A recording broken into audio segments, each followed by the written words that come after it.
everyone.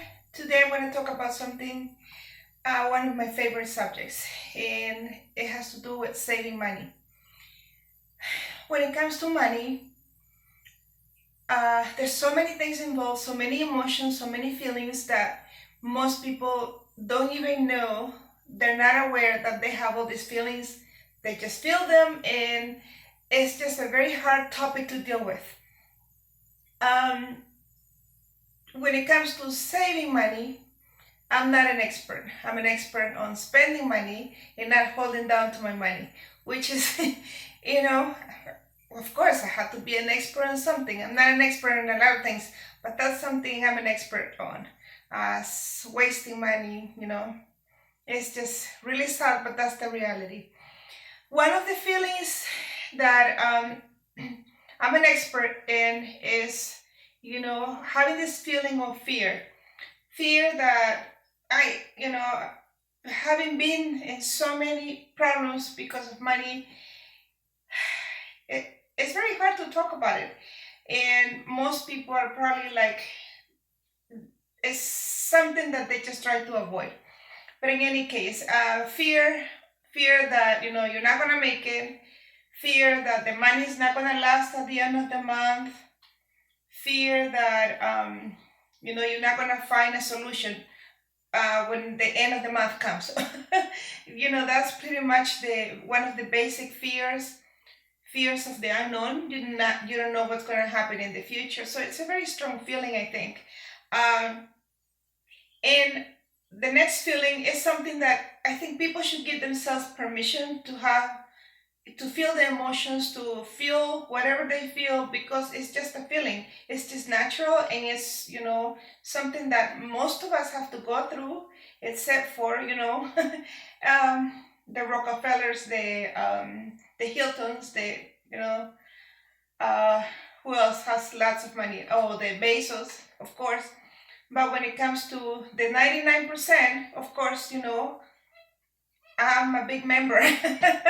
uh, the next feeling, which is hard to talk about because I don't know how most of you feel about it, but I know I have always felt a lot of anger when it comes to money, a lot of hate, a lot of I don't know. It's just very unpleasant to deal with money, and I guess the fact that I have had hate about money and people have a lot of hate about money is the reason that we don't have money in our lives. And that's another reason to be hateful, the fact that we don't have it in our lives. So it's just something really hard to deal with. I don't know what came first, the anger about, money, or the depression.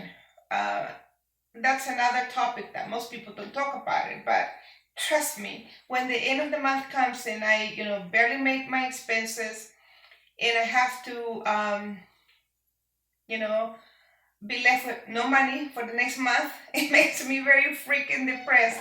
No money to go and have a great time. I guess it's just a feeling. It's something that, to me, it's like, oh, I don't want to talk about it. It's embarrassing. It's hard. But you know what? That's life. So unfortunately, those three feelings, I think those are the only three feelings that I guess, I guess it's part of fear, being uncomfortable. I guess I can't think of any other feelings that I have when it comes to money. Um, I guess my whole life, I never even knew that I had a lot of feelings like that. And, it came to a point where I was able to find some support when it comes to dealing with their feelings, which I encourage everyone to do. You can talk about it to, your friends, to teachers, to whoever can help you to how to overcome your feelings, first of all, and some advice on how to hold on to your money, how to save it, how to grow your money, of course, eventually. But overcoming the feelings, it's a big step, I think, in order to help you just overcome everything and put it aside and then learn from your own mistakes, and move on. Okay, having a little bit of money, or in my case, in a lot of people's case in the United States, is having a credit card. If you have any debt, if you have any financial problems, not having them, that makes you very successful. And that's where I am. I might not have savings, I might not have money, but I have no debt. That already makes me a rich person, believe it or not. It's crazy, but that's the way it is. Since a lot of people are going through the stress, through the uh, all the overwhelming emotions of having so much debt in this country, and that's one of the biggest problems right now. Everybody talks about, it's in a bubble, people cannot pay their debts anymore. I don't know what to tell you. I don't know. I don't work for a loan place, I mean, a credit card company, but I guess people. It's a big problem. It's a big struggle, and it's very paralyzing. That's the other thing. When you feel angry, you feel sad, you feel fear. It paralyzes you. It's like you just want to stay home and not do anything, because you really can't do much. You're gonna need money for whatever you need to do. But in any case, today I'm not here to make you feel depressed or anything like that. I'm here to perhaps help you a little bit, just share a little bit of my knowledge on three options. One of them is Kakeibo. It's a Japanese form of keeping track of your money. The other one is just getting a piece of paper, writing all your expenses. It's funny, I did that many years ago. I learned that from a friend of mine, and he said, just write down everything you spend, anything that you're going to do, even the last penny, just write it down. I did that for maybe about a month. That's the most I could do. That was torture. At the same time, I feel like that's extremely helpful, because for me, I'm not the best writer. I don't enjoy writing. I love numbers. So if you're going to have to write anything that you're going to spend the money on, you'd rather not spend it. And that somehow psychologically, I don't know if it's because a lot of people are visual. I'm very visual as well. So just seeing it written down, whatever I spend, I have to write it down. Whatever, I can't really explain why, but it helped a lot. I remember when I was growing up, and my mom, being a single mom and living just, me and my sister and her, it was extremely, extremely hard for her, supporting the two of us, supporting herself. It was extremely difficult. I remember seeing her separating all the money for the expenses, and she would roll them up in this little piece of paper, and she would, like a cigarette, and she would write whatever that amount was for rent, for food, and so on. So I don't know, I always think it's the cutest memory, seeing her write, make cigarettes. I always used to tell her, oh, you're making cigarettes. So I thought it was like the cutest thing ever. But in any case, you have that option too, of dividing all your expenses, in little plastic bags, whatever is easier for you. Writing it, putting it in little drawers, little plastic bags, whatever helps you, I think is wonderful. Whatever helps you survive until the end of the month. But in any case, those are the three things that I wanted to talk to you about. The writing the expenses, all you do is just, write for each month every single expense, everything. You go in the morning, you buy gas, you buy, you go to the grocery store, you go to, you buy, you have to pay for repairs for the car, anything and everything, even to the last penny. Even if you lost a penny, you need to write it down. Every single expense. It's extreme, it's crazy, but somehow it works. And for me, it was like It was a great experience, I think. It helped me a lot.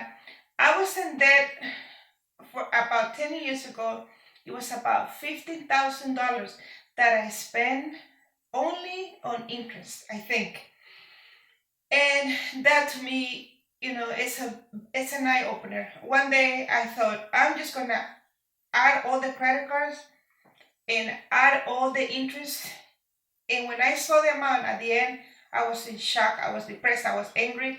I was I was suicidal. I was so sad. I guess not suicidal, but I was extremely depressed. So the other you know way that I wanted to talk about is a Japanese what do you call it, tool. It was started in Japan in 1904 by this journalist. Her name was Hani Motoko. But in any case, she it was mostly created for women, for housewives, to keep track of their expenses. And I think it's really great because what you do is that you separate, once again, you separate your expenses. I mean, your how you're going to spend your money. You need to figure out first how much you have. You're going to write down all your needs, whatever you need for the month, like the basic needs: food, soap, toilet paper, all those things. Write it down. And then the things that you want to do, like you want to buy a pair of shoes. You want to buy this purse that you normally wouldn't buy yourself. Um, then there's another section, it's called culture. That's like investing in your knowledge. You need to learn how to if you want to read about finances, if you want to go to a museum, you want to make yourself a smarter person, a more cultured person, basically. And the last category is for emergencies. That one you're gonna write down, like if you broke your arm, any expenses that you acquire because of you having to go to the hospital and buying pain medicine or whatever, antibiotics, whatever it takes. You're gonna write down. That's you car broke down, anything that's unexpected. You're gonna write it in that category. The next, so basically at the beginning you're gonna write down also in another piece of paper. You're gonna write down. You don't have to go and buy a whole journal just to do this. You can just make it yourself, print it in the computer, whatever. The idea somehow, if you put it in the computer, somehow it just doesn't work. I don't believe in it. I don't know if it works for other people. If it works, congratulations. For me, it's torture, and I don't really have.